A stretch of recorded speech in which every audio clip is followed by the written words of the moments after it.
Hello, Father Jovito here once again from the Diocese of Sacramento. My warmest greeting to all of you. Let go and let God. Let go all the worries and anxieties in life and let God take over it. Don't worry about tomorrow. Tomorrow will take care of itself. Today is January 24 and it's Monday. And we are in the third week in Ordinary Time. I will be meditating on the first reading of 2 Samuel verses 1 to 5. And it's chapter 5. All the tribes of Israel came to David at Hebron and said, "We are your bone and flesh.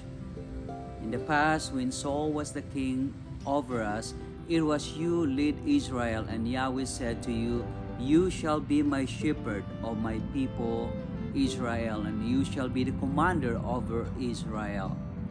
Before Yahweh, King David made an argument with the elders of Israel who came to him at Hebron, and they anointed him king of Israel. David was 30 years of age when he began to reign, and he reigned over 40 years.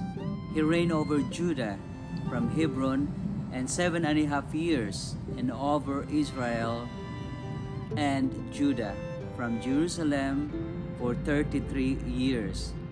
The king and his men set out for Jerusalem to fight the Jebusites who lived there. They said to David, "If you try to break in here, the blind and the lame will drive you away," which meant that David could not get in. Yet David captured the fortress of Zion that became the city of David, and David grew more powerful. Yahweh, the God of hosts, was with him. It's a beautiful reading to reflect. I really like to meditate on the life of King David. God was with him since from the Genesis, from the beginning of David's life. And one of the fascinating psalms that I really like is the Psalm 23. "The Lord is my shepherd. There is nothing I shall want. Even though I walk in the valley of darkness, I fear no evil." And this is the perfect time in these trying times. The Lord is my shepherd. There's nothing I shall want. If the Lord is our shepherd, there's nothing that we want, because He has the power to give us joy, peace, and serenity in this life. I really like to talk and reflect on the life of King David.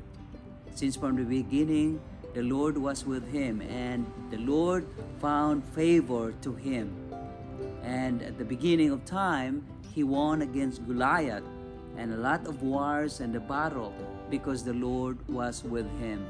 The Lord was with him in his greatness and also in his shortcomings and weaknesses.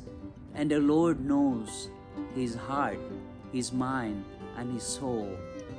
And that's the good news for each one of us. The life of King David is we can connect it into our day-to-day life. A lot of people think that the Lord is away when they experience darkness in their life. That's not true. Even though in good or bad times, the Lord is always with us. Even though we committed a lot of sins in this life, the Lord will still give us the grace and favor to us. King David made a lot of mistakes in his life. If you read the chapter 1 to 40 about the rising and the dying, and also the greatness and the failures of King David. He is like one of us. He is mirroring the example of being a human. But it doesn't mean that we don't have a chance to fight and stand. God doesn't count how many times we fail in life, but how many times we stand up, we fight the battle of evil, and we try to become holy in this life. In our weakness, we become strong, and in our sins, we become an experience that there is capable of coming back again and stand up, because the Lord is with us all the time. King David, obeying God and also distrust the Lord, but he tried his best. That's the good question for each one of us. Are we trying our best to become great in the eyes of the Lord? Or are we trying to be knocked out or knocked down because of our sins? Now is the time to become like King David. In weakness, we become strong. And that's the beauty of Christian life. We are going with the Lord by His dying and rising on the sacrament of confession and reconciliation. God bless you all and have a wonderful day. Bye.